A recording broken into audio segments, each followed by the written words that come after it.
பிரியமான தேவனுடைய ஜனமே, இயேசு கிறிஸ்துவின் மகிமுள்ள நாமத்தினாலே அனைவருக்கும் என் அன்பார்ந்த வணக்கம்.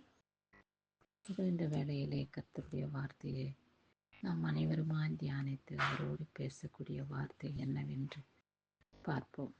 சங்கீதம் 90 அதிகாரம் 14வது வசனத்திலே, நாங்கள் எங்கள் வாழ்நாள் எல்லாம் களி கூர்ந்து மகிழும்படி காலையிலே எங்களை உமது கிருபையினால் திருப்தியாக்கும் என்று சொல்லப்பட்டுள்ளது. ஒரு பக்தன் சொல்லுகிறார், ஆண்டவரே, இந்த நாள் முழுவதும் நீர் எங்களோடு கூட இரும்.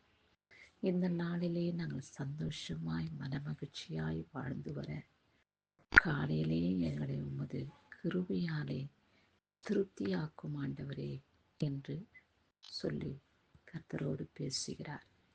நாமும் கூட ஆண்டவரிடத்திலே, ஆண்டவரே, நாங்கள் வாழ்கிற நாள் முழுவதும் உம்முடைய பாதப்படியிலே அமர்ந்து ஜெயத்தையும் ஆசீர்வாதத்தையும் பெற்றுக்கொண்டு இந்த உலகத்திலே நாங்கள் துக்கத்தின் பாதையை, சஞ்சலத்தின் பாதையை அனுபவியாதபடி நாங்கள் களி கூர்ந்து மகிழும்படி இக்கால வேளையிலே எங்களை உமது கிருபையினாலே திருப்தியாக்கும் ஆண்டவரே. அது மாத்திரமல்ல, உம்முடைய கிருபையினாலே நாங்கள் நிரப்பப்படும் பொழுது இதோ எங்களுக்கு விரோதமாய் எழும்பும் அந்த பொல்லாத வஞ்சகக்காரனாகிய பிசாசு எங்களை தொட முடியாத ராஜா.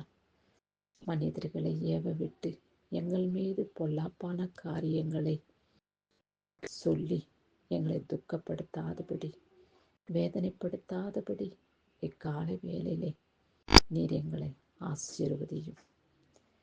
இந்த நாளுக்கு ஏற்ற நிம்மதியும் சமாதானத்தையும் சந்தோஷத்தையும் மனமகிழ்ச்சியும் நீர் கொடுத்து காத்து எங்களை ரட்சித்தருளும். நம்முடைய நீதியின் பிரகாரம், உடைய சத்தியத்தின் வார்த்தையின் பிரகாரம் நாங்கள் வாழ்ந்து வர உம்முடைய கிருபை இக்கால வேளையிலே போதுமானதாக இருக்கட்டும். உடைய வல்லமுள்ள கரம் எங்களை தாங்கி கொள்ளட்டும் ஆண்டவரே. உம்முடைய கிருபையினாலே வல்லமையினாலே என்னையும் என் குடும்பத்தையும் நீர் காத்து ரட்சிக்கும்படியாக, ஆசீர்வதிக்கும்படியாக அமர்வைக்கு செபிக்கிறோம் ஆண்டவரே. அது அப்படியாக என் கரங்களிலே செய்யும் ஒவ்வொரு பணியும் நீர் ஆசீர்வதியும். எங்கள் இருதயத்தின் மன விருப்பத்தையும் எங்கள் இருதயத்தின் யோசனையின் சிந்தனைகளையும் நீர் நிறைவேற பண்ணி உமக்கு சாட்சியாக நாங்கள் எப்பொழுது வாழ்ந்திட வேண்டும்.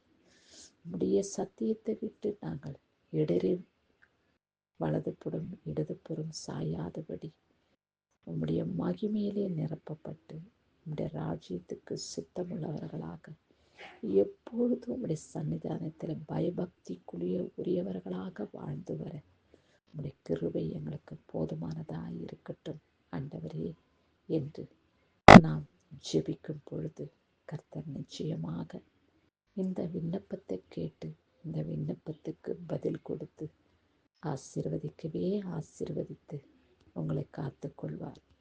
கர்த்தர் உங்களை ஆசீர்வதிக்கும் போது உங்கள் தேவைகளை அவர் சந்தித்து மகிமையின் பாதையிலே நடத்திடும் பொழுது அவர் அன்பை மறவாமல், அவர் செய்த நன்மைகளை நாம் ஒருபோதும் மறந்திடாமல் அவருக்கு நன்றி உள்ளவர்களாக, அவருக்கு பயபக்திக்குரியவர்களாக நாம் வாழ்ந்து வர வேண்டும்.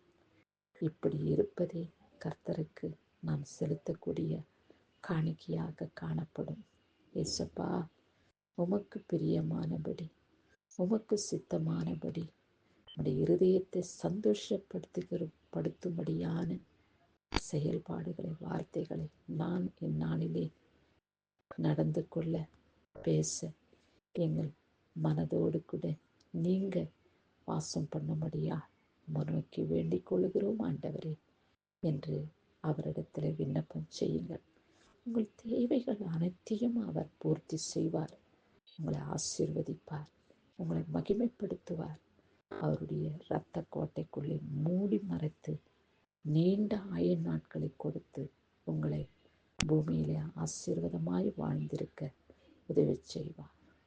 உடைய கிருபை எங்களுக்கு இப்பொழுதும் எப்பொழுதும் போதுமானதாக இருக்கட்டும் ஆண்டவரே என்று நாம் ஜெபிக்கும் வார்த்தைக்கு பதில் கொடுத்து உங்களை வழிநடத்துவார்.